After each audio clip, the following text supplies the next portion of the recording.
everyone. Today we're going to be looking at a 3D card, and when I mean 3D, look at how this sticks up off the edge like this. We are going to use nested dies. Now nested dies, if you can see, these are circles right here. You can use rectangles, we could use triangles, hearts, whatever you have that has multiple sizes like this. I'm going to show you some tips and techniques to create this stamped and colored image that overlaps the 3 layers, if you can see what I'm talking about right there. So if you're interested in that, make sure you stick with me. If you're not, I have lots of other videos on the channel, so let's get right into it. Make sure you hit the like button. Hi everyone, this is Nikki and I'm back today with a fun video about nested dies and ways that you can create a 3D look on your card. I have some ways that will help you do this easier, and I want to make sure I share those tips. This is where we're going today. We're going to use the nested dies to pop up an image on our card and just kind of put the puzzle pieces together, make it look very cohesive, and it just turns out beautiful. So I'm going to be using this stamp today, and I wanted to take you through the decision process on how you decide what nested die is going to work well for the image that you're using. So I'm going to show you this nested die with the squares and the circles so that you can see how it fits.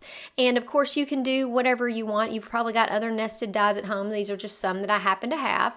But when I'm looking at an image, I want to make sure that it fits in one of these. Okay, so I want a full image to fit inside my largest die. Now, if you have a different set, then it may be if it fits in a smaller die, that's fine. You just want to get the whole image in one of them for the project that we're working. So yes, would it work on the square? It would. I just put the circle around it and felt like it looked better. So we're going to look at how this would fit with a circle. The other thing that you need to know is that when you're doing a nested die and you're popping things up, it really helps to have several layers, because this next layer is very skinny and no part of that image shows up. So what I end up doing with my nested dies is I use every other one. That gives me twice the area around it to let some of that image pop up. So this is the next smallest one, and I'm going to show you. See how you've got image that pops off of that? So that's the size that I would use to give myself some more space, and then I would skip another one, and so that I'm basically going every 2. It'll keep the sizes the same. Okay, so let's look at the circles. The circles have 6 in this set that I'm using. Of course, I will link everything in the description for you, so you don't have to keep up with what I'm using. And this barely fits, barely, but it does fit, and I kind of like that. I like it being tight like that because I feel like we're going to get better images on our popped up layers without having that extra space there. Because if you remember with the squares, you know, there was some space that just didn't have much image on it. So I'm going to show you from the back so you can see it definitely fits inside this circle. You're going to have to be careful die cutting it when you do, which I'll use some tape and make sure I secure it. But that's the one I'm going to stick with. And then I'm going to do the same thing I did with the rectangle and go every other one to give me enough room. So here's how that looks. See, I've got some good space there that's going to show up my image, and then I do the middle one and we got plenty of space around it. So it just gives us a little bit more. I don't know how much like inch-wise that is. To me, it's about, I think, a ½ an inch each place, which is really nice. And then you've got your middle circle. So I'm going to get this stamped and show you some tricks with this. So you want to get your paper somewhere where it can fit kind of in a corner like this, so that if you're going to stamp this several times, it's the same every time. So sorry, I've got too many magnets in my hand. I was trying to do that with one hand. But now I've got it ready and I need to stamp it. But I also need to make sure that wherever I stamp this, that the circle die is going to fit to cut it out, which is a little hard to do with your magnets. But I'm just making sure generally if I put my image right about here, that I'll be able to cut it out just fine. Now you could also start with cutting your circles to begin with. I find that a little bit harder when you're trying to be this accurate with your die cutting. And it also, there's a tip I'm about to share with you that you really want to do it the way I'm doing it. So I'm going to heat emboss my image. I am also going to Copic color this image. So just know that there will be some coloring in this video at some point if you like that. So I'm going to heat emboss. One reason I like to heat emboss my image when I'm Copic coloring is because I love this ink. This VersaFine Clair, the color is called Nocturne, is the darkest black ink that I have found, and it is not Copic friendly. So I love stamping images in it and then heat embossing them so that I can keep that super black image, but I don't have to sacrifice the fact that it's going to bleed into my Copics. I usually stamp an image 2-3 times, and so I'm going to get some good ink down. This ink stays wet long enough that I don't need to go back and stamp with Versamark or anything like that. Just stamping with this ink, and I'm going to pour some clear embossing powder over it. Okay, and here's how this looks with some powder over it. And then once you apply heat, look how dark that is. It looks so nice. I love that black with the embossing on it. Now I'm going to show you some tricks on how to cut these out so that you're not wasting images and you get the most bang for your buck. So what I'm going to show you is how to only use 2 images to cut 3 different die pieces out and be able to make that stacked effect. So it's going to save you doing an extra image, and I feel like it just is a smart use of paper and your time. So first we'll line up our outside and make sure we've got this right. I'm going to tape this down a couple of times because I want it to be very secure before I send it through the die cutting machine, that I don't cut off a little edge. And then I'm going to line up my next layer. I'm not going to tape that layer down. I'm just using it to line everything up.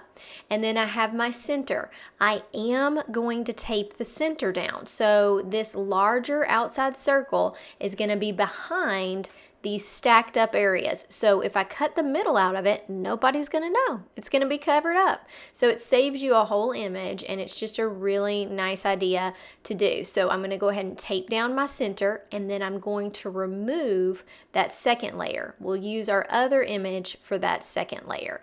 And why not do all 3 at once? Well, when you're looking from the side of your card, I just feel like it looks better if you've got pretty, if you're not having to try to line up not only the circles to keep everything covered, but also the image. It really just makes the card look a little bit better. So we'll take this second one, we'll do this on a different image, and then we've got all our pieces together and we'll get those colored.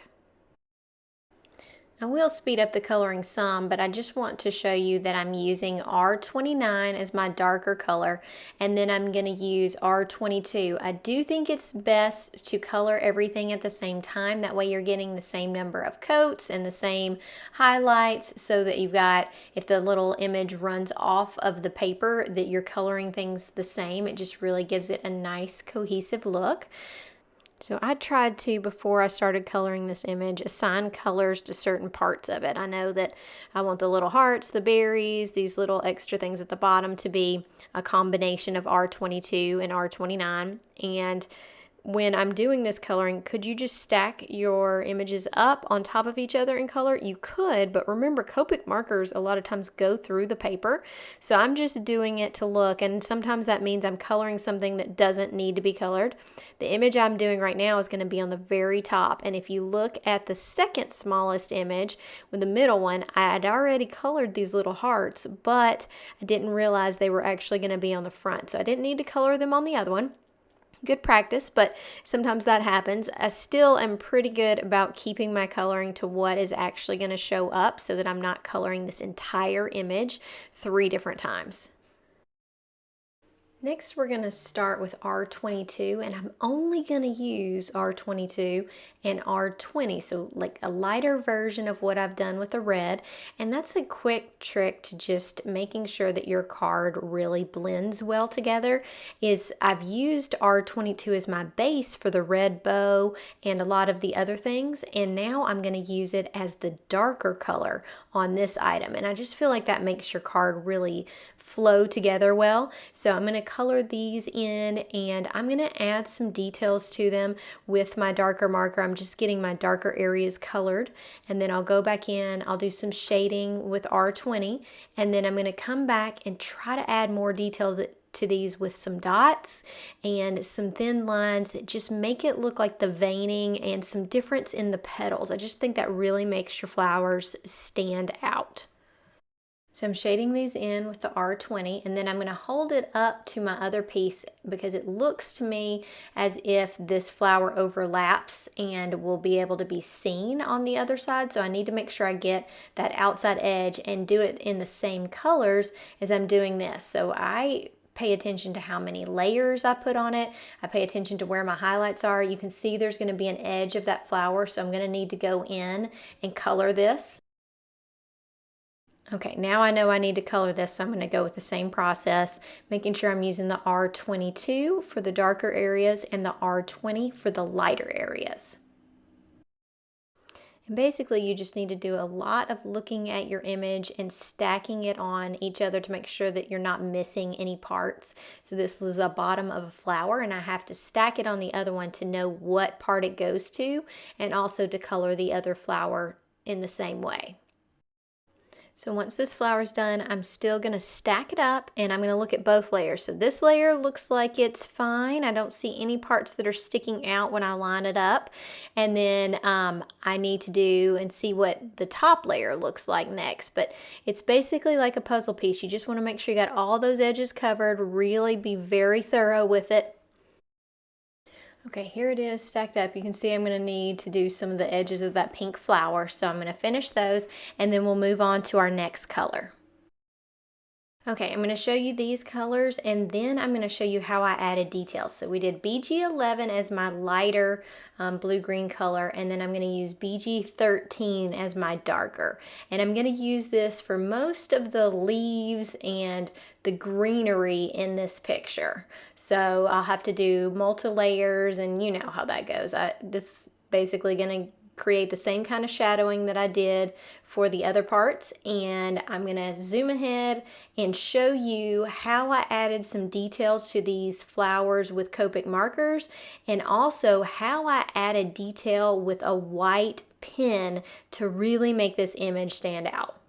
Alright, so I decided to add some dots to these images to really give them a good I don't know, just more detail. You know, when you have these big open spaces, I don't consider myself the most amazing Copic colorer, and so sometimes I like to add extra little details that just really, if there's a place that's not blended well, it kind of takes it away. And I just thought it would look really cool if these had dots going up, and so I'd really wanted to add some white dots as well. So I thought, well, I'll start with my darker marker and just change and add a little bit of dimension to each of these. The reason I have several of these sitting out is because whatever I do to this first one, I'm going to make sure that it continues on the pattern onto the other layers, because remember, you're wanting everything to be very cohesive. So once you start dots on a flower that runs onto two panels, you need to kind of continue the same dots. So you want to do, to me, it's easier to do all of the same color, so all of these pink flowers first,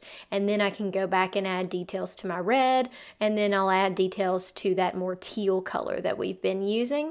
I will make sure to zoom in and show you how I do the white dots. I always think it's very interesting how adding white dots really can change an image and really highlight certain areas, and to me, it's just fascinating. I don't know why, but I love it, and I want to show you how I did it.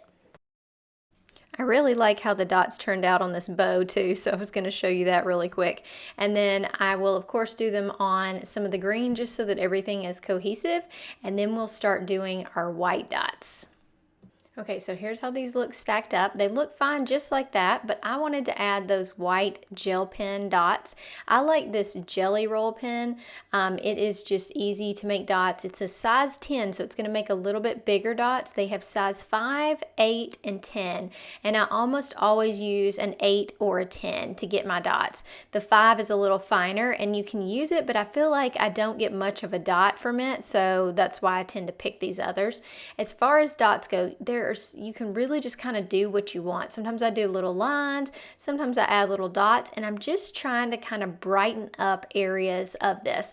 I try to keep it pretty similar if I'm doing something like these hearts right here, where they're gonna look odd if they're not the same dots, but everything else, I just add highlights to. If it looks a little too dark for me, I'm going to add a white dot. And that has just really the theory for me. I know there's probably other theories out there, but I just have a whole lot of fun with these dots, and I feel like it just brings the light to that area so you really can see a difference in your flowers and whatever you're putting them on.